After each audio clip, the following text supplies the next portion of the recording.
I don't use this term lightly, but I think that the intro and the title sequence of this movie is almost perfect. It is one of the greatest title sequences of all time. Malcolm McDowell's commanding voice, and then the music.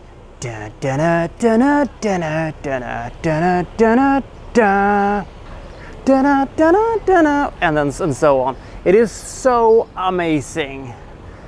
Then unfortunately the movie has to begin, and this is the movie that we're gonna have to talk about today, Caligula from 1979.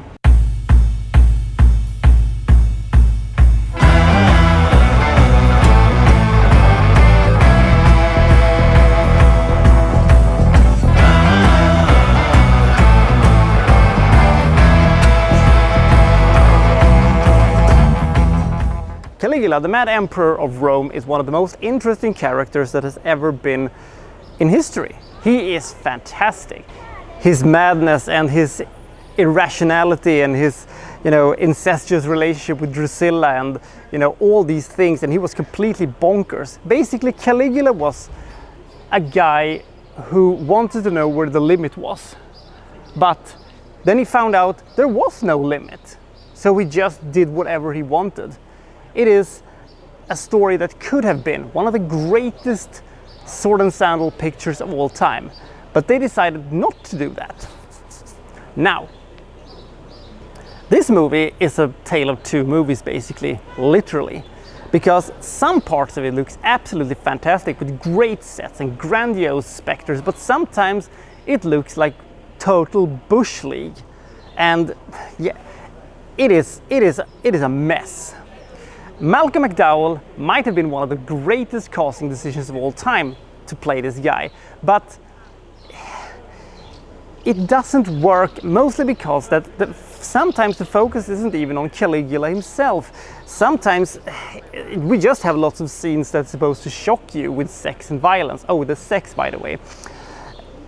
This movie was partially financed by Penthouse Pictures, a porn company.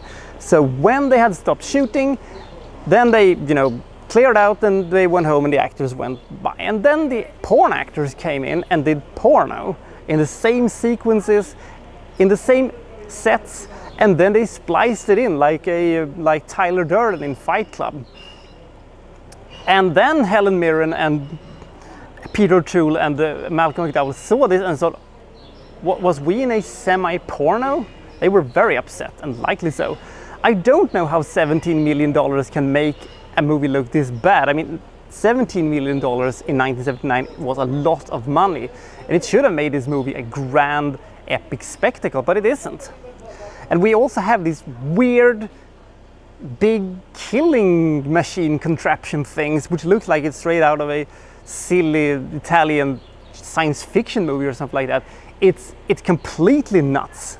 It is so nuts that it pulls me straight out of the picture, and it never recovers. The movie is also over 2.5 hours long, which is far too long, and we're sitting here thinking, why am I watching this? It's a very bad porn, and it is a very bad sword and sandal movie. But it kind of works in some sequences that actually looks fantastic, and it has such a and Malcolm McDowell just has such a screen presence to him, and he has the voice, and it just is fantastic. However, these small sequences are far in between, and in the end the movie just falls really flat. Because you have these weird sequences when Malcolm McDowell points at someone and says, look how they behave, and you don't know what he points at, and then you have the spliced in lesbian sex. Now, I'm not man moving car.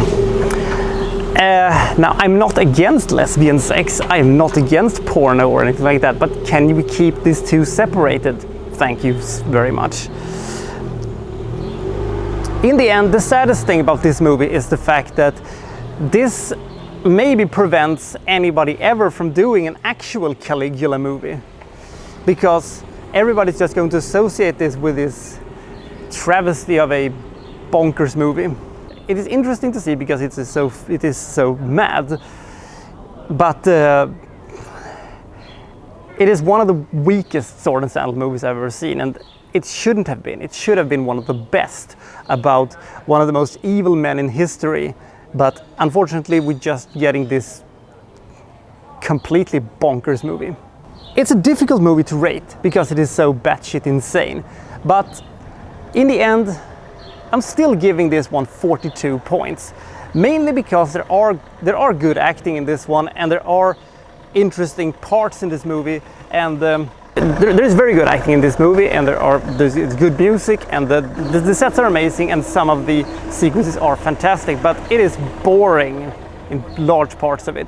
It is controversial to say the least, and it is original to say the least, but I don't know if I would actually recommend anybody to see it, but I would definitely not recommend you to see Caligula 2, because there is a Caligula 2. See you next time!